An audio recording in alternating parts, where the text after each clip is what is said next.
Skyborn, Episode 2, Buoys in the Water, by K.G. Lockrams. It's the summer my brother was pimping me out to his friends and various kids in the neighborhood. One morning my mother looks at him and says, "Take your brother out to play." I am 8. We rode our bikes to the town park about a mile from our home. Children had longer tethers from their parents in the 1970s than they seem to now. The park had swings, seesaws, horseshoe pits, barbecue stands, and picnic tables. We would sometimes go there as a family for weekend cookouts. On this day, my brother and I went because it also had a merry-go-wheel, which was an 8-foot diameter steel platform with metal pipes welded to the deck, like railings. It was mounted on a center pivot of some kind set in the ground, and the height of the base from the ground varied with the contours of the bare earth.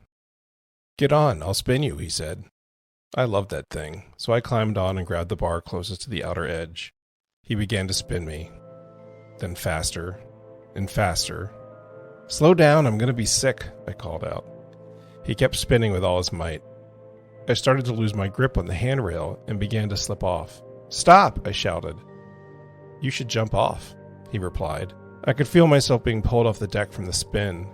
As my grip slipped, physics took over and tossed me outward, but my foot caught on the base of one of the railings. The force of the spin, combined with my foot serving as an anchor, caused me to be simultaneously thrown off and pulled halfway under the wheel deck.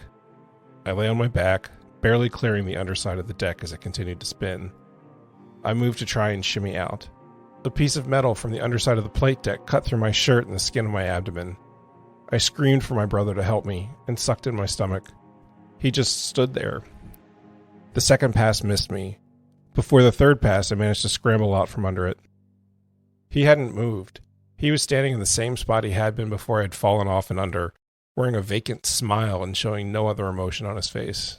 I mounted my bike and pedaled home, crying, bleeding, and terrified. Once home, as I told my mother what happened, he was lurking in the foyer outside the kitchen by the front door. As I finished talking, he entered the room.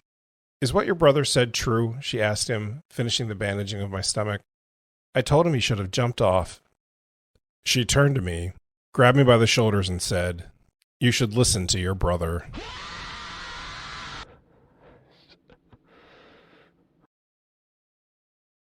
The same summer, a new elementary school was preparing to open. It was the building I had watched being struck by lightning from the newly added second floor of my childhood home. For kindergarten through second grade, I had either been driven to school or had taken the bus to the elementary school on the other side of town. I was excited for this new one to open. It was only 4 blocks from the house, so I could walk to it. It was completely modern. It had central air conditioning, and everyone I knew my age from the neighborhood would be going there. This was also America's bicentennial, and the town seemed to have more to do than usual. Everywhere I looked, there was a fair, festival, pageant, or civic project in commemoration of our independence as a nation. The county we lived in had a strong horse culture, and with it, a horse track that doubled as the county fairgrounds. Main Street would have a street fair each summer, as did the main park with the merry-go-wheel. Our father, as a sideline, decided to join a multi-level marketing business known as Best Line, which, at the time, sold everything from men's cologne to floor wax. He opened a business, our mom did the books. One day a basement full of cartons arrived, and we were all expected to sell the products. We had to use everything ourselves in order to answer questions potential customers may have had about the products. I enjoyed the soap on a rope formed like a purple hippo. If there was a fair, festival, or community event, we loaded up the white Chevy station wagon with product and family, and off we went to sell. I found the whole thing rather fun. Our parents put on their act, and for a day, we were a happy family. Plus, there was always lots to do at the fairs. Our mother used to say, "Kit, you could sell ice to an Eskimo." And it was true. I sold the crap out of that stuff. Women loved my curly hair. This was the theme through my youth. My blue eyes, and my ability to summarize the benefits of the various products. I loved the positive attention. Plus there were funnel cakes, cotton candy, and cow plop bingo to pass the time. Our father didn't stick with things for long, so after a couple of years, it fell to the wayside and the cases of product sat under the basement staircase.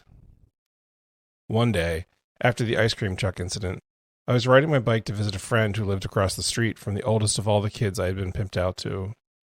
My brother, on his own bike, was pulling out of said kid's driveway, saw me, and started pedaling as fast as he could toward me, his face twisted in rage. As he got closer, building speed, I realized he was going to ram me. I pedaled as fast as I could toward my friend's house, planning to cut to the sidewalk to avoid him, but misjudged the distance between us, and it became clear I wasn't going to make it. I stopped and began to dismount my bike, leaning away from my brother while raising my bike to act as a shield. Before I could get off it, my brother hit my bike just where the handlebars joined the frame. My handlebars twisted sharply and stuck through the spokes of his front wheel, immediately locking it. My brother was tossed into the air, sailed over my bike, and landed in a heap by the street curb, crying out in pain. "Get Mom!" he screamed. I went to get her. She picked him up off the road, shot me a dark look, said, "I'll deal with you when I get home," and took my brother to the hospital. He had broken his collarbone. Unlike the incident with my sister, our parents didn't yell at me the way they had when she'd broken her arm, but my brother, although he was the aggressor, never forgave me for it. As I wrote this episode, I thought for the first time about the rage on his face as he left that kid's house, and I wonder if he had to cash some check he had originally arranged for me to cover. Not much had changed in the day-to-day of my life. Our father was the same and still consumed with flying. Our mother was still fighting her own battle with him and largely checked out regarding our lives. Our paternal grandmother was in the nursing home. My sister became withdrawn, and my brother was planning his next move as his collarbone healed. As confusing and painful as it was, I loved my parents. We were hardwired for it. We want their approval and their love. I wanted the love of my older brother and sister, but they had unified early on. As I've said, they used to push me down the basement stairs. One such incident required stitches when I had cut my head open on the wrought iron railing. They also used to love to hide outside the bathroom door, one on either side of the doorway, and as I'd exit, they'd both stick out a foot and trip me. One time they did this, and I fell forward instead of down, nothing to stop my motion, and whacked my head into an outside corner of the opposite wall, splitting my forehead open, and again requiring stitches. They also used to love to douse me with glasses of cold water while I was taking a shower. And my brother used to pin me to the floor and tickle me until I'd cry for mercy or wet myself. Parents who find one child tickling another to the point the other child is crying or wetting itself need to realize this is not play. What it is a teachable moment in domination, abuse, and consent. Looking back, tickling me until I'd cry, in full view of the family, was my brother's earliest form of abuse toward me. It only escalated from there. My nervous tics were ever present, and I started sleeping less as my nightmares worsened. I used to lay awake at night, hypervigilant of every sound in the house. I was afraid to leave my bedroom at night, even to pee. The bathroom disturbed me. And yet, some nights, I would leave my room, quietly set up the ironing board, and iron linens from the linen closet for hours, put it all away, go back into my room, then fall asleep just before it was time to get up and get dressed for school. Some nights after I'd been beaten, as I lay awake sore and crying, I used to hear the disembodied voice of an old black woman who would tell me things would be okay. It brought me great comfort and gave me something to anchor myself to when I needed it most, alone in the dark. That July was particularly hot, and my curiosity about the new school, coupled with the promise of air conditioning, got the better of me, and I decided to check it out. One of my friend's mothers, who was also once my den mother in Cub Scouts, worked as a secretary there. No one was around to play with, and none of us wanted to be outside, and I certainly did not want to be inside with my brother. I rode to the school on my bike, walked inside, entered the main office, and walked up to the counter. "Kit, what can I help you with?" my friend's mother asked. I thought for a moment, enjoying the air conditioning, and said, "Do you have anything I can do?" She smiled and said, "Actually, yes. You can staple those dittos together," and pointed to 3 stacks of white paper covered in blue ditto ink, each with hundreds of pages. I spent the rest of the afternoon in the cool office, listening to game shows, drinking free soda, and falling in love with the smell of ditto maker ink. I came back often throughout the rest of the summer. She was so kind. When I look back on my childhood home, I see it in terms of hiding places. Under any bed, in any closet, and as a last resort, under the basement stairs. When the addition was finished, the room above the dining room had a closet with long, deep shelves that ran parallel to the stairwell connecting the dining room to the second story. I could climb up to the top shelf, which was the deepest, and hide there for hours, often falling asleep. The only other home of which I had deep knowledge was our mother's childhood home. We would, as a family, pack up the station wagon most summers and make the 4-state drive to stay for a week or two. Our mother's father was a painter, or more accurately, an artist. He was well known in the city he called home and did well enough to build a good life for his wife and 2 daughters. The house which he designed was modern at the time. It had poured concrete walls and floors, a stone exterior, and was built into the middle of a wooded hillside opposite a large stream. As you walked in the front door, you entered a deep and narrow hallway. The hall was lined with murals of different peoples from around the world on either side. The word welcome appeared in the various languages of said peoples. The door on the right led down to the basement and his home studio. At the end of the hall was a short flight of steps leading up to a landing. On the landing was a door to the backyard patio. The patio was separated from the wooded hillside by a low stone wall where chipmunks awaited their treats. A sharp turn to the right, and you entered the large living room with oil paintings, a ceiling painted with concentric ovals, and a fireplace with a hand-carved solid wood fire screen for when you needed to keep the draft down when not in use. Off the living room was the dining room. There was a mural of a desert on all 4 walls fading into an azure sky with white streaky clouds. To the left, off the dining room, was the small eat-in kitchen and another door to the outside. Also off the living room, to the right of the dining room and the left of the fireplace, was the nefarious staircase up to the next level. On that level was a bedroom over the garage at the front of the house, a bathroom with pink fixtures and tile opposite the steps, and to the right of the bathroom was a spare room with a pull-out sofa and bed. Between the spare room and the back of the living room fireplace was another, longer flight of stairs up to our grandparents' bedroom. It had a polished stone floor of some kind, a balcony, another full bath, 2 walk-in closets, and a short, built-in bookcase that protruded slightly into the room to form a mantel-top for pictures and lamps. The back of that mantel died into another built-in bookcase. This upper bookcase could be pulled forward to reveal the attic. It was the coolest thing I had ever seen. When we'd visit, we'd spend at least a day at the museum where he worked, a day at the zoo where some of his murals were featured, and a day or 2 touring the breweries.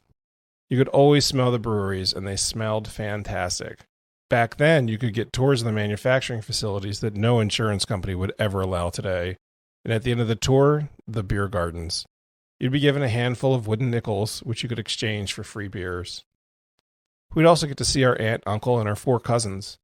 I was the youngest of all the grandchildren and didn't really have much in common with them. We were too far apart in age and only saw each other once a year. They never once came to see us. When I'd ask our mother why, she'd say, "Your aunt doesn't make left turns." Given our aunt barely drove at all, the real reason was either the obvious torch our mother carried for her husband, our uncle, and or the fact that our father never encouraged them to visit. He was not liked by our mother's family, and no one hid it. The distance between our mother and her family, both physically and metaphorically, suited our father's abusive profile. One of the first things an abuser does is separate the abused from those who support them. Compared to our father, my uncle was a giant of a man. He had the biggest hands and broadest shoulders I'd ever seen. Our father wasn't much taller than 5 feet, but our uncle was over 6. He always came in with a quick hello, a smile, and pizzas from everyone's favorite pizza place. He loved kids and was so at ease in any situation. He'd say hello to everyone and ask how they were, and when it came to our father, he'd look him in the eye, say his name, and nothing else. As if to say, "I acknowledge that you're standing there, and that's all I've got for you." He felt to me to be exactly on the inside as he was on the outside, and he always felt safe. Our grandfather was a stoic man who could silence anyone with a single gaze of his piercing blue eyes and an arched eyebrow. He was distant but not unkind and had the most wonderful laugh.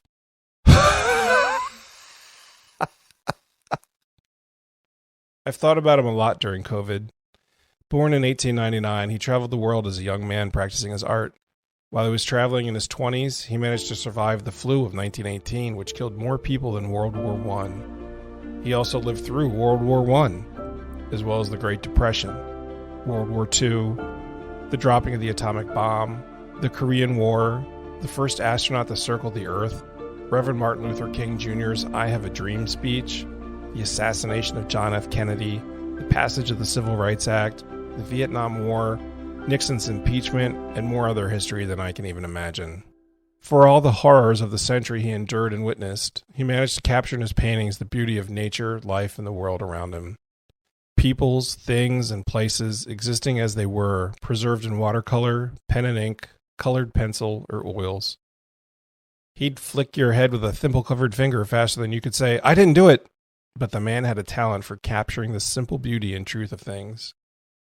Regarding his stoicism, given all the history he had seen and lived, given he had buried his second daughter when she was a toddler, given he had 7 grandchildren, maybe he simply thought, what is there to say?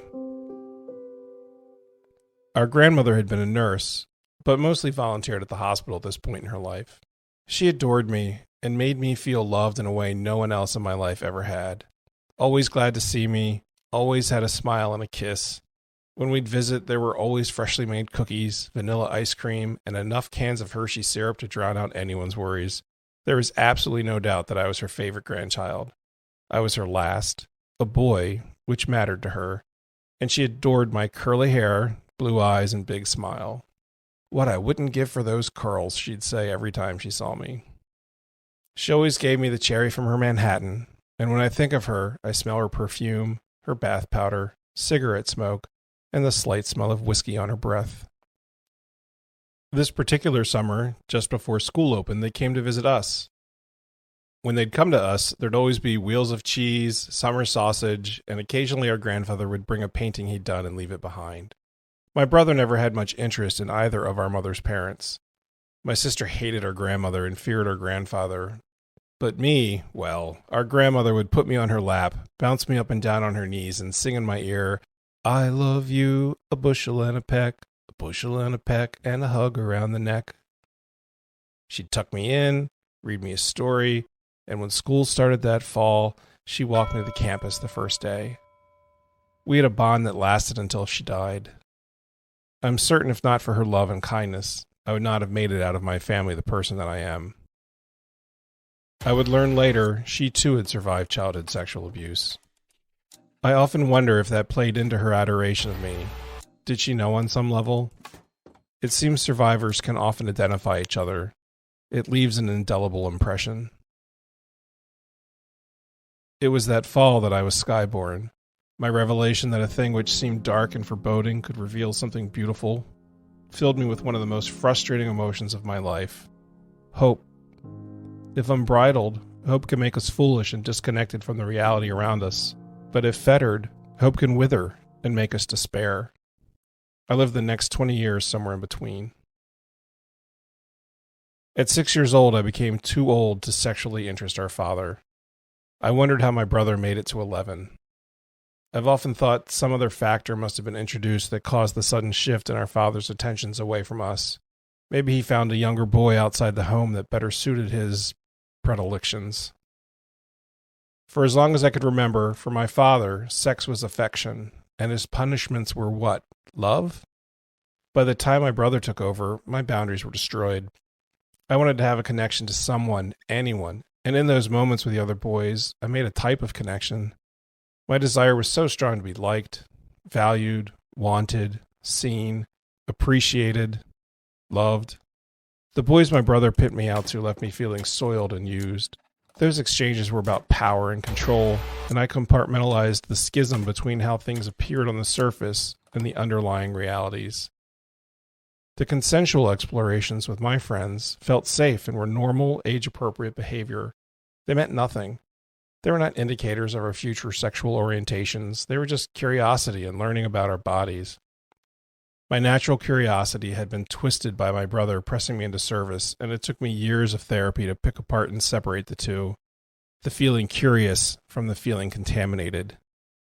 Touch feels good. Connection feels good. But my context had been polluted. I was yearning for some form of human connection while living in a family of attachment disorders. The remainder of my elementary school years were the years of riding our bikes together as a family. dressed in similar outfits. Running together as a family, dressed in similar outfits. Playing Christmas music on street corners as a family. Thankfully, the matching outfits finally fell by the wayside. I blame the Sears catalog and the Brady Bunch for those Von Trapp family years. Then it became roller skating as a family. I do have fond memories of the roller rink with its live organ music and practicing skating moves like shoot the duck in the basement with my sister. These conscripted family activities were our father's attempt to build his public brand as good husband and father, while behind the scenes things were falling apart at home. By 5th grade, our parents' bickering had become increasingly violent. I remember one evening our mother, while standing in the hallway, threw one of her high-heeled shoes at our father as he stood in their bedroom doorway. All the doors upstairs were hollow-core doors with wood veneer. He had the presence of mind to close the door quickly. It struck the door with enough force to pierce the veneer and stick to the door. That was the last physical fight I saw between them. After that, it was always behind closed doors. And sometimes, our mother would wait for us to go to bed, and then drive herself to the hospital, all the while denying anything was wrong the next day. Again, the double messaging, the gaslighting. It was difficult to find one's inner truth in a house of lies. My greatest sanctuary was the record player and headset we had in the dining room. I would spend hours listening to vinyl records our parents had ordered through one of the mail-order clubs. My father always had to keep up with the Joneses, and the records were just an extension of that.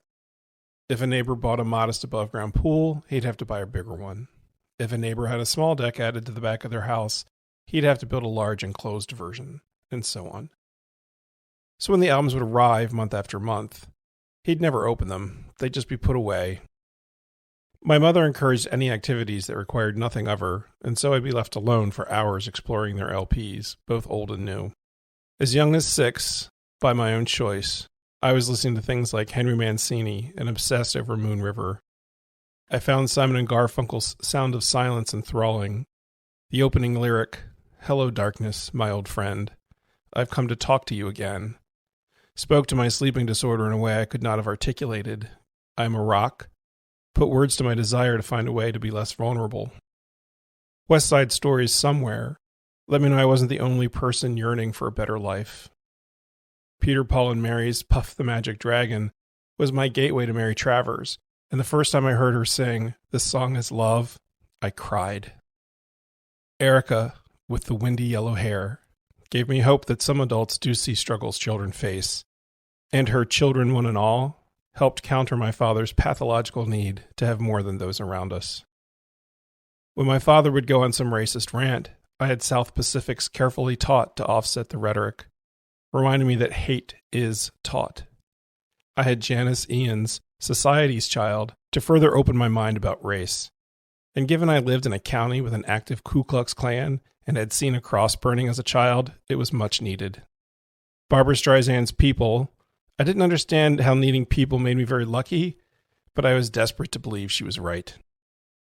I'd spend hours with Etta James, Aretha Franklin, Johnny Mathis, Stan Getz, Elton John, Neil Diamond, John Denver, Linda Ronstadt, The Carpenters, Frank Sinatra, Anne Murray, Bing Crosby, The Captain and Tennille, Petula Clark, The Eagles, James Taylor, Carly Simon, The Fifth Dimension, and countless others. That headset and those records were an oasis of ideas and music. Just as our father had his personal brand campaign, so did our mother. They were both on the board of the local YMCA, both involved in our church, both involved in scouting. Our father had Kiwanis and Rotary Club. My mother had a local civics group and her bridge club. Their participation in these organizations was further proof that when our parents were around others, they were capable of being civil to one another. At home, they just didn't bother. During those years, I was always thrilled when it was our mother's turn to host her bridge club. The house would be clean, there'd be snacks aplenty, our father wouldn't be around, and everyone was on their best behavior. She'd set up card tables, snacks, and ashtrays, and there'd be prizes and gossip.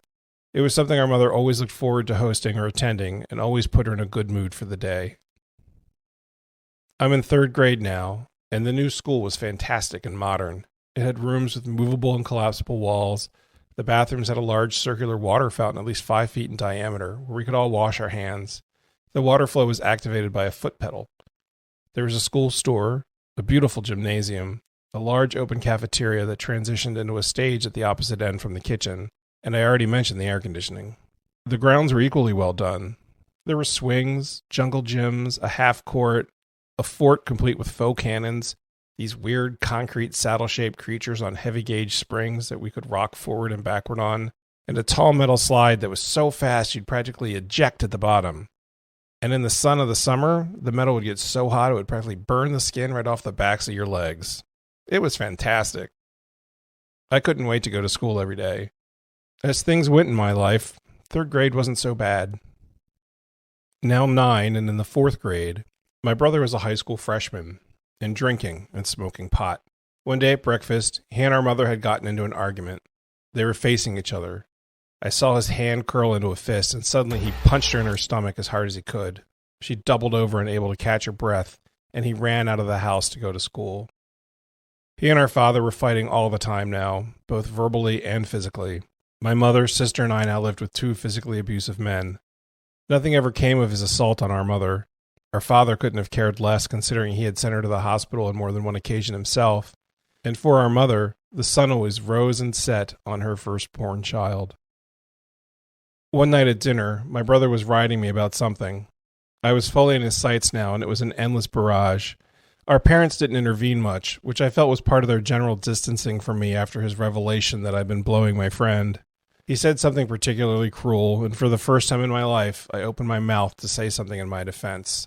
And couldn't. I literally could not speak.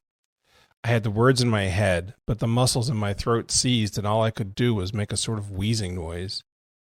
Everyone found this hilarious. I found it terrifying. And in another first, I pushed my chair back from the table and went to my room without permission. "You'll pay for that later," my father called out. Fine, I didn't care. What was one more whipping? That same fall, my mother was at a neighbor's house for bridge club. She had left her brother in charge of my sister and I. My sister was unimpressed and spent the time in her room with her door closed, listening to ABC's TV broadcast on her radio and reading. My brother was upstairs watching TV or getting high. I was sitting in the first floor living room in my pajamas, also watching TV. My brother suddenly appears in the living room, walks over to where I'm sitting, and lunges at me. He pulls me from the sofa, throws me to the floor, jumps on top of me, and pins me by sitting on my biceps with his knees. "Don't tickle me," I said. "I'm not going to." Out of nowhere, he produces one of my favorite things, an oversized plastic hairbrush I'd gotten from our grandmother that was shaped like a baseball bat. Plastics of the 1970s were substantial and dense. It made for a solid weapon. Since he'd been nowhere near my room leading up to this, his attack was clearly premeditated. His choice to use something that came from one of the few people in my life that I knew in my soul loved me was a masterstroke of cruelty. Aside from the sound of the brush connecting with my skull and the TV noise in the background, there was no other noise. Smack, smack, smack, smack, smack, smack, snap. The brush snapped in two, separating where the bristles transitioned to the handle. He threw the pieces aside, rolled off me, and went back upstairs without saying another word. The pain was tremendous. I was sobbing on the burnt orange wall-to-wall carpeting in the fetal position. I couldn't find my glasses. I didn't know what to do. My sister remained in her bedroom not 20 feet from me, and would have been no comfort to me anyway. I ran out of the house, went to the neighbor where I knew our mother was playing bridge 3 blocks away. On the way there, I imagined being greeted by the neighbor at the door, taken inside, and comforted. I had a long history of being well regarded by the women in our mother's bridge club, but I'd also learned it was our duty to keep our family's dysfunctional secret, and to break the code of silence could come with a price. All children in dysfunctional families learn this code. I stood at the front door atop the short concrete staircase with the wrought iron railings, and managed to get myself under some semblance of control. The best I could do was a kind of exhausted, ragged breathing. I knocked on the door, and the woman who lived there answered. "I need to see my mother." The woman looked me up and down, clearly assessing the situation, and said, "Wait here," and closed the door. It's October. I'm 9. I'm standing outside in my pajamas. Wait here? What the actual fuck? When my mom came to the door, I lost control and broke into fresh tears. I was practically incoherent as I told her what had happened and pleaded with her to come home. Rather than take me into her arms and comfort me as I had fantasized, her face hardened. She wasn't empathetic. She wasn't concerned. What was she? I didn't quite recognize the look on her face. What are you doing here? You're embarrassing me. Go home. I'll deal with you later. And she went back inside and closed the door. The look on her face was embarrassment. Not a word of kindness, not a touch of comfort. In that short exchange, I was told once again I was doing something wrong in seeking her protection and comfort, and was sent back home to be dealt with later. Sent back to the brother who had just beaten the snot out of me, and the sister who had become a fixture in her bedroom. I had no choice, and I walked back home, defeated. 5th grade was remarkable for 2 reasons. One day, while standing in line in the hallway waiting for the first graders to exit the gym, one of them, a girl, locked eyes with me. As she walked toward me, she smiled an enormous, radiant smile and passed by. We both turned our heads to maintain eye contact. Now I was smiling too. I'd seen her around school that year. She was hard to miss. She was always impeccably dressed in colorful dresses, bald, and full of energy. And cancer. Later that year, I participated in a reading program where the upper grades would be paired with the lower grades for a program designed to encourage reading and community inreach at the school. She was paired with me, and we would read stories to one another. She had such a thirst for life and took in everything and everyone around her. She asked me about my hair, which at the time was a big dark blonde mess. Oh, my mom cuts it, I said, assuming she was wondering who had done that to me. Silence. Aren't you going to ask me about mine? She asked and laughed. Where is your hair? I don't know, but I hope it comes back one day, she giggled. The next time I saw her, I was in line for the cafeteria. Again, she was in another line coming toward me from the opposite direction. As she passed, she looked at my hair, made eye contact, and said, "Hey, Baldy." We both laughed. Her face would light up, and her eyes radiated hope. Her name was Tanya. She lost her battle with cancer not long after.